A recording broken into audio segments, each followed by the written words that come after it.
Wow. I always thought of blue-eyed blondes as perfect. And it turns out their eyes are blue because they have a defective gene? That's true, Chaucer. You'll notice my eyes are definitely not blue. Another example is hemoglobin. Hemoglobin is an important red blood cell protein made from 574 amino acids that deliver oxygen to the tissues and carries carbon dioxide to the lungs for removal. In the lungs, oxygen binds to the iron atoms inside the hemoglobin molecule, and any attached carbon dioxide is released. In the tissues, the molecules of oxygen are released and more carbon dioxide is picked up. But if the hemoglobin protein is misshapen, it can distort the shape of the entire red blood cell to which it belongs. This in turn can destroy the ability of the blood cell to deliver oxygen throughout the body.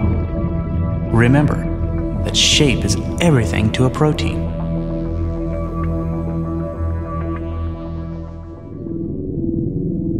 Somewhere on chromosome 7, there is a gene that has 6,129 active letters in it.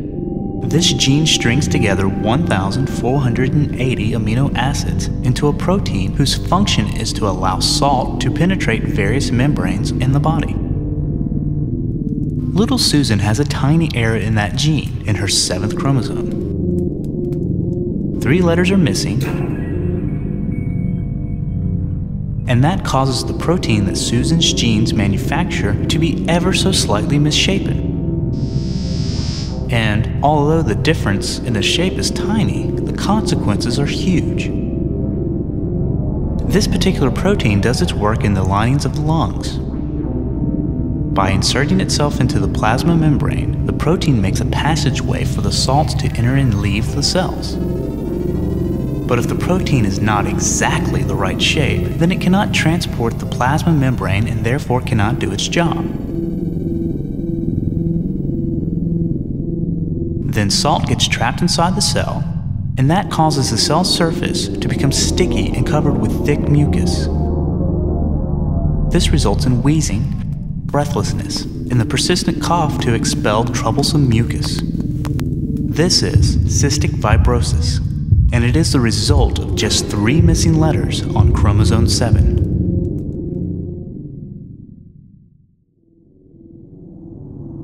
Perhaps even more tragic is Tay-Sachs disease.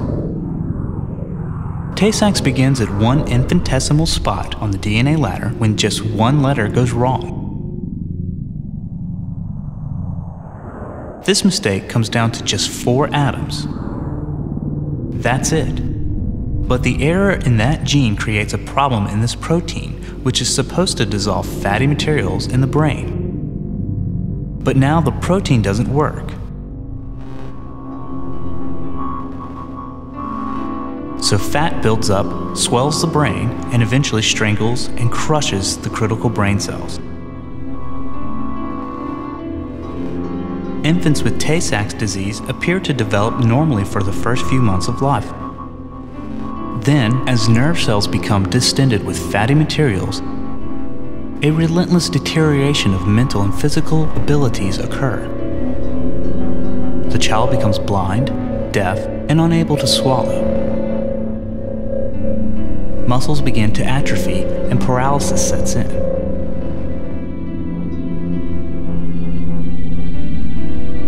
Hard to imagine that just 4 wrong atoms change just 1 letter out of 3 billion. And this is the result.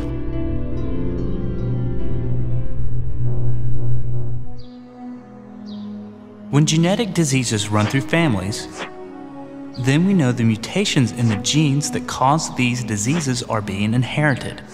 Here is an example. In a normal gene, this is the sequence, ending G, T, A, G, C, A, G, T. But sometimes the gene is missing 2 of the letters. This new configuration is a mutation that can often lead to breast cancer, and it is passed from generation to generation, causing the potential for disease to be passed down as well.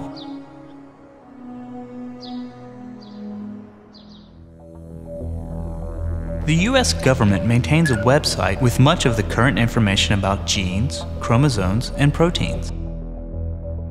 In the section labeled Chromosome Viewer, you can select a chromosome and see how many base pairs or letters are on the chromosome. When you get to the web page for each particular chromosome, you can see a list of traits and disorders associated with genes on that chromosome. Let's enlarge chromosome 7 that we talked about earlier. As you can see, the gene that causes cystic fibrosis is here. On other pages, you can see genetic disease profiles. Here is the cystic fibrosis profile. You can even examine specifics about some genes. Again, this page details genes associated with cystic fibrosis.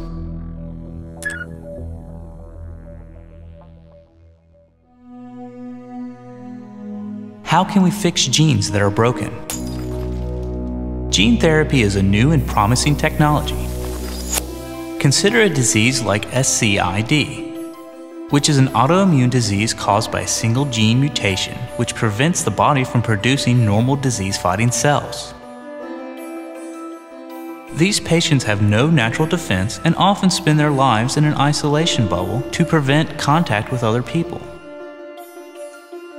Since bone marrow is the place where cells are made which normally defend the body, bone marrow is drawn from the patient, and a normal gene is inserted into the patient's DNA, either replacing the faulty gene or coexisting with it. Then these repaired marrow cells are placed back into the patient's body, where they begin to multiply and produce normal disease-fighting cells.